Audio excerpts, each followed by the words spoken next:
यीशु ने कहा, मैं ही मार्ग और सत्य और जीवन हूं, बिना मेरे द्वारा कोई पिता के पास नहीं आता। यीशु स्वयं को मार्ग, सत्य और जीवन कहता है।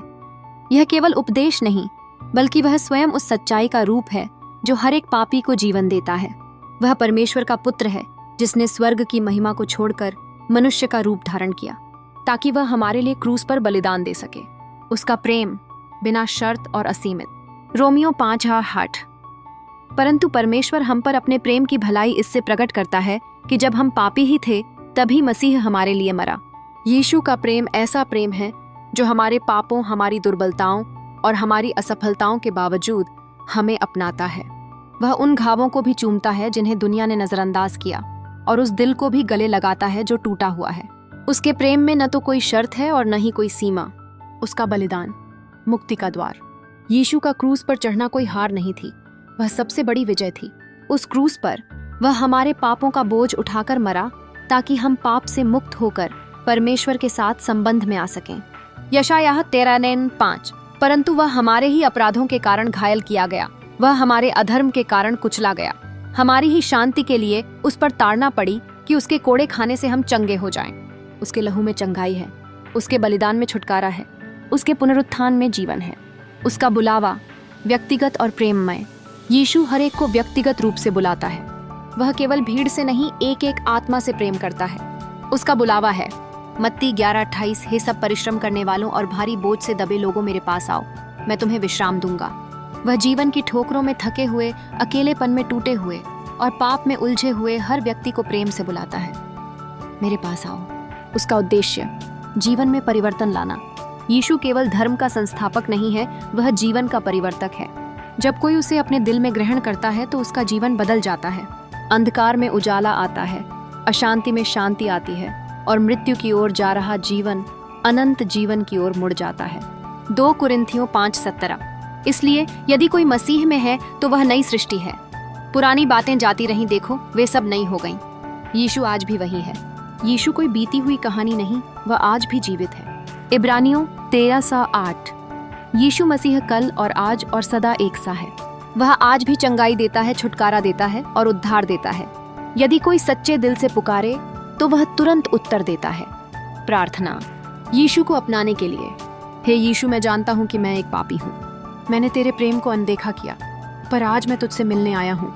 कृपया मुझे क्षमा कर, मुझे धो, मुझे नया बना।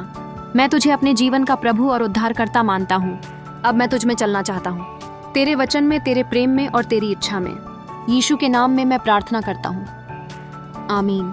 यीशु मसीह के जीवन और कार्यों की कहानी हमें न केवल उनके अद्भुत बलिदान के बारे में बताती है, बल्कि यह भी समझाती है कि वे हमारे मार्ग, सत्य और जीवन हैं। वे बिना किसी शर्त के प्रेम करते हैं और यह प्रेम हमें हमारे पापों में भी गले लगाता है। रोमियो 5:8 में स्पष्ट किया गया है कि जब हम पापी थे तभी मसीह ने हमें अपने प्रेम से स्वीकार किया।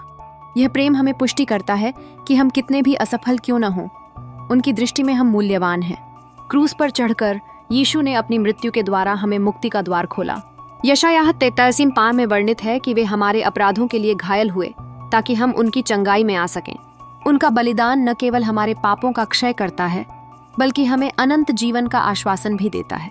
हर व्यक्ति को अपने जीवन में परिवर्तन की आवश्यकता होती है और यीशु का बुलावा यह दर्शाता है कि वह हर एक आत्मा की विशेष देखभाल करते हैं।